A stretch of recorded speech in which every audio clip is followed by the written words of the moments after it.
মুবতিলাতুস সিয়াম, কি করলে রোজা ভেঙে যায়? Causes that make you fasting null and void, যে কাজগুলো আপনার রোজাকে নাল এন্ড ভয়েড করে দেয়। কি করলে রোজা ভেঙে যায়?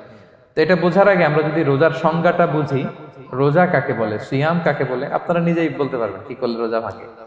রোজার সংজ্ঞা হচ্ছে আসওমু হুয়াল ইমসাকু আনিল আখলি ওয়া শুরবি ওয়াল জিমাই মিন তুলুইল ফাজরি ইলা গুরুবিশ শামসি মা নিয়া।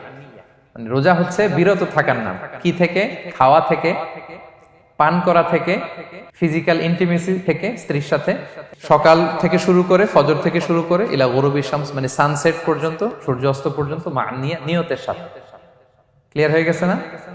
রোজা হচ্ছে বিরত থাকার নাম। খাওয়া থেকে বিরত, পান থেকে, ফিজিক্যাল ইন্টারকোর্স থেকে, সকাল থেকে শুরু করে সন্ধ্যা পর্যন্ত নিয়তের সাথে। তো এই সংজ্ঞা থেকেই তো বোঝা যায় কি করলে, খেলে রোজা ভেঙে যায়, ড্রিঙ্কস করলে রোজা ভেঙে যায়, বিবাহিতরা দিনের বেলায় ফিজিক্যাল ইন্টিমেসিতে গেলে রোজা ভেঙে যায়। তো আমরা এবার পয়েন্ট আকারে শুনবো যে কি কি কাজ করলে। এখানে মৌলিকভাবে 3টা জিনিসের কথা বলা হয়েছে, কিন্তু আরো কিছু জিনিস আছে যেগুলো করলে আপনার রোজা ভেঙে যাবে। আসুন আমরা সেগুলো শুনি। 1 নম্বরে হচ্ছে ইচ্ছা করে যদি আপনি খান, ইচ্ছা করে খাইতে হবে, বুঝছেন? ভুল করে খাইলে কিন্তু রোজা ভাঙে না। খুব মজার না ব্যাপারটা? অনেক সময় এমন হয়, অনেকের অভ্যাস যে সকালবেলা সে ঘুম থেকে উঠে পানি খায়। তো আপনি হঠাৎ করে 1 গ্লাস পানি খেয়ে ফেলছেন, খাওয়ার পরে মনে হয়েছে ওরে আমি তো রোজা, এখন কি হবে বলেন তো? ভাঙবে না? ভাঙবে না, ভাঙে নাই। শুধু 1 গ্লাস পানি না, ভুলে যদি 1 প্লেট ভাতও খেয়ে ফেলেন, ভুলে, রোজা ভাঙবে না। তো রোজা অবস্থায় এত বড় ভুল অবশ্য কেউ করে না, কি বলেন? পানির এটা হয়ে যায়, তাও প্রথম 1, 2, 3 রোজায় হয় না? প্রথম 1 দিন, 2 দিন, 3 দিনে অনেক সময় এরকম হয় যে ভুল করে পানি খেয়ে ফেলে। তো ভুল করে যদি কেউ খায় তার রোজা ভাঙে না। অথবা জোর করে যদি কাউকে খাওয়ানো হয় রোজা ভাঙে না। ফোর্সফুলি খাওয়াইলে ভাঙে না, ইন্টেনশনালি যদি কেউ খায় রোজা ভেঙে যায়। ক্লিয়ার? 2 নাম্বার, ড্রিঙ্কিং ইন্টেনশনালি, যদি পান করে ইচ্ছাকৃত, রোজা ভেঙে যায়। 3 নম্বরে হচ্ছে ফিজিক্যাল ইন্টারকোর্স, দিনের বেলায় যদি ফিজিক্যাল ইন্টিমেসিতে যায় হাজব্যান্ড ওয়াইফ এবং দেহ থেকে যদি সিমেন আউট হয় রোজা ভেঙে যায়।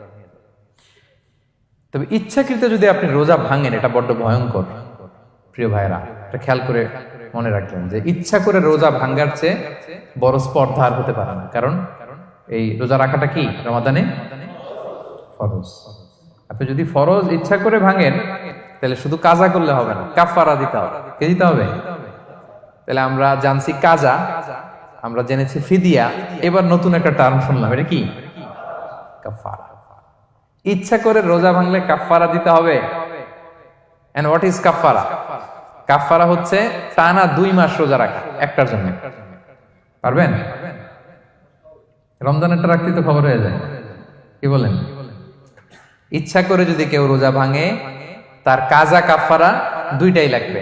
কাজা মানে কি? একটা রোজার জন্য একটা রাখা, আর কাফারা 2 মাস 60টা রোজা রাখা। 60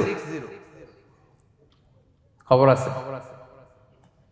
কিন্তু আপনি ইচ্ছা করে যদি রোজা ভাঙেন, এটার জন্য কাজা করলেন, একটা 60টা রাখলেন, মোট 61টা রাখার পরেও রমাদানের যে রোজা, এটার ফজিলত কি আপনি পাবেন? এটা আপনি পাবেন না। এটা বড্ড ভয়ঙ্কর। আমরা যেন ইচ্ছা করে কেউ রোজা না ভাঙি। এই ইচ্ছা করে যদি কেউ রোজা ভাঙে অথবা ইচ্ছা করে দিনের বেলায় যদি কেউ ফিজিক্যাল ইন্টারকোর্স করে, তখন তার কাজাও করা লাগবে, কাফারাও করা লাগবে। এই ভুল যেন আমরা কখনো না করি, মনে থাকবে। এবার একটা মজার হাদিস শোনেন, সহিহ বুখারী। এক সাহাবী দৌড়ে এসে রাসূল সাল্লাল্লাহু আলাইহি ওয়াসাল্লামকে বলতেছে, ইয়া রাসূলুল্লাহ হালাকতু ইয়া রাসূলুল্লাহ, হে আল্লাহর রাসূল আমি তো শেষ। সাহাবী বলতেছে, ইয়া রাসূলুল্লাহ আমি তো শেষ। তুমি শেষ, কি হয়েছে তোমার? রাসূল সাল্লাল্লাহু আলাইহি ওয়াসাল্লাম বললেন, ওয়ামা আহলাকাক, তুমি কেন, কি সমস্যা? হালাকতু ইয়া রাসূলুল্লাহ লিটারাল মিনিং হচ্ছে, ইয়া রাসূলুল্লাহ আমি তো ধ্বংস হয়ে গেলাম। রাসূল বললেন, কি হয়েছে, কিভাবে ধ্বংস হইলাম? তো সাহাবী বললেন, ওয়াকাআতু আলা ইমরাআতি ফি রমাদান, আমি রমাদানে দিনের বেলায় আমার স্ত্রীর সাথে ফিজিক্যাল ইন্টারকোর্স করে ফেলেছি, আমি তো শেষ, ইয়া রাসূলুল্লাহ আমারে বাঁচান। তারপর রাসূল সাল্লাল্লাহু আলাইহি ওয়াসাল্লাম বললেন, হাল তাজিদু মা কা'তিকু রাকাবা, তুমি কি একটা দাস আজাদ করতে পারবে? কাফারার মূল বিধান হচ্ছে দাস আজাদ করা অথবা 60টা রোজা রাখা অথবা 60 জনকে খাওয়ানো। ওকে, তো রাসূল সাল্লাল্লাহু আলাইহি ওয়াসাল্লাম বলতেছে, তুমি কি একটা দাস আজাদ করতে পারবে? উনি বলল, না, আমার তো এই সক্ষমতা নাই, আমি পারবো না। তো রাসূল সাল্লাল্লাহু আলাইহি ওয়াসাল্লাম বললেন, ফাহাল তাস্তাতিউ আন তাসুমা শাহরাইনি মুতাতাবিআইন, তাহলে টানা 60 দিন রোজা রাখতে পারবে? বলতেছে, লা ইয়া রাসূলুল্লাহ, এটাও আমি পারবো না, 60 দিন রোজা রাখা আমার পক্ষে সম্ভব না। এরপর রাসূল সাল্লাল্লাহু আলাইহি ওয়াসাল্লাম বললেন, ফাহাল তাজিদু মা তুতঈমু 60 মিসকিনান, তাহলে 60 জনকে খাবার খাওয়াইতে পারবে? বলতেছে, না, এটাও পারবো না। তো কোনোটাই সে পারবে না। এবার উনি বসে রইলেন। ফাউতিয়া বিআরাকিন ফিহি তাম, হঠাৎ করে রাসূল সাল্লাল্লাহু আলাইহি ওয়াসাল্লামের কাছে এক ঝুড়ি খেজুর আসলো। এবার রাসূল সাল্লাল্লাহু আলাইহি ওয়াসাল্লাম বললেন, সেই লোক কোথায় যে কিছুই করতে পারবে না, একে ডাকো। এবার আসলেন। এবার রাসূল সাল্লাল্লাহু আলাইহি ওয়াসাল্লাম বললেন, তুমি দাসও আজাদ করতে পারবে না, 60 দিন রোজা রাখার নিয়ম এটাও পারবে না, 60 জনকে খাওয়ানো এটারও সক্ষমতা নাই, তাহলে এই যে এক ঝুড়ি খেজুর আসছে আমার কাছে, সাদাকার খেজুর, যাও এটা তুমি দান করে দাও আল্লাহর রাস্তায়। এবার উনি বলতেছে, আলা আফকারা মিন্না ইয়া রাসূলুল্লাহ, আমার চেয়েও গরীব কাউরে দান করব? রাসূল সাল্লাল্লাহু আলাইহি ওয়াসাল্লাম বললেন, হ্যাঁ। উনি বলতেছে যে আমার চেয়ে গরীব মদিনায় কেউ নাই। উনি বললেন, ফামা বাইনা লাবাতাইহা আহলু বাইতিন আহওয়াজু ইলাইহি মিন্না ইয়া রাসূলুল্লাহ, এই মদিনায় আমার চেয়ে গরীব, মানে এটার প্রতি মুখাপেক্ষী আমার চেয়ে বেশি কেউ আর নাই। ফাদাহিকান নবী সাল্লাল্লাহু আলাইহি ওয়াসাল্লাম, রাসূল সাল্লাল্লাহু আলাইহি ওয়াসাল্লাম এই কথা শুনে হেসে দিলেন। হাত্তা বাদাত আনিয়াবু, রাসূল সাল্লাল্লাহু আলাইহি ওয়াসাল্লামের চোয়ালের দুই পাশের দাঁত দেখা গেল। রাসূল সাল্লাল্লাহু আলাইহি ওয়াসাল্লাম সাধারণত হাসতেন না, দেহেক যেটা এটা খুব কম হাসতেন না, তিনি তাবাসসুম যেটা স্মাইলিং মুচকি হাসতেন, ওটাতে দাঁত দেখা যায়। কিন্তু এই লোকের কাণ্ড দেখে, এই সাহাবী রাদিয়াল্লাহু তাআলা আনহুর কাণ্ড দেখে রাসূল সাল্লাল্লাহু আলাইহি ওয়াসাল্লাম হাসি আর থামে রাখতে পারলেন না। ফাদাহিকান নবী সাল্লাল্লাহু আলাইহি ওয়াসাল্লাম, রাসূল সাল্লাল্লাহু আলাইহি ওয়াসাল্লাম এমন হেসে দিলেন যে ওনার দাঁত দেখা গেল, এরকম হাসি উনি হাসেন না। এরপর রাসূল সাল্লাল্লাহু আলাইহি ওয়াসাল্লাম বললেন, কি আর করা, যাও, ইযহাব ফাআতঈমহু আহলাক, যাও নিয়ে তোমার ফ্যামিলিতে খাও।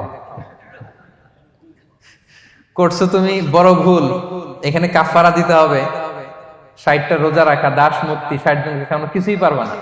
আসলো খেজুরের বক্স, তোমার সাহায্য করার জন্য দিলাম, যাও এটা সদকা করো। এখন তুমি বলতেছো তোমার চেয়ে গরীব আর মদিনায় কেউ নেই, তো কি আর করা, যাও তুমি খাও। তো এই মজার হাদিসটা এই কাফারা রিলেটেড হাদিসের মধ্যে এসেছে।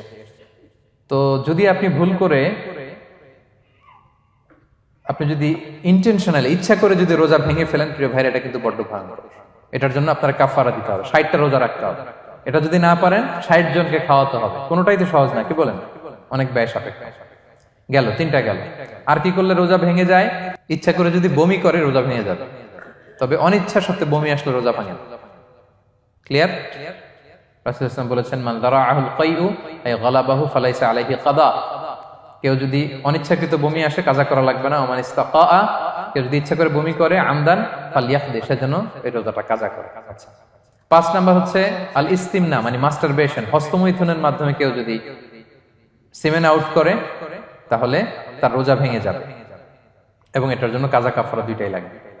6 নাম্বার স্মোকিং। স্মোকিং যদি রমাদানে কেউ করে, রোজা কিন্তু শেষ। এদিকে আমার মাসালা শেখায় না নতুন করে, অনেকে অনেক ডানে বায়ে মাসালা করে যে হুজুর এটাতে এই, ওটাতে, এটা তো ধোঁয়া, এটা তো এই না।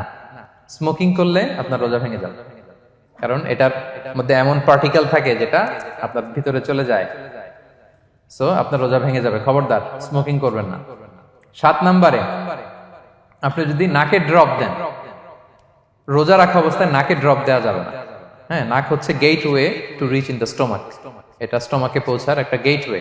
আপনি নাকে ড্রপ দিলে দেখুন কিছুক্ষণ পরে গলায় একটা তেতো তেতো ভাব অনুভব হয়, আস্তে করে এটা স্টোমাকে চলে যায়, আপনার রোজা ভেঙে যাবে। নাকের ড্রপ এটা রাতে, সন্ধ্যা থেকে শুরু করে সাহুর খাওয়া পর্যন্ত। আচ্ছা, এজন্য রমাদানে কিন্তু অজু করার সময় নাকে পানি দিতে সাবধান। হ্যাঁ, ফরজ গোসলের সময় নাকে পানি দিতে সাবধান, খুব বেশি ইস্তিনশাক করা যাবে। Be a part of our vision. Do listen and share the khair.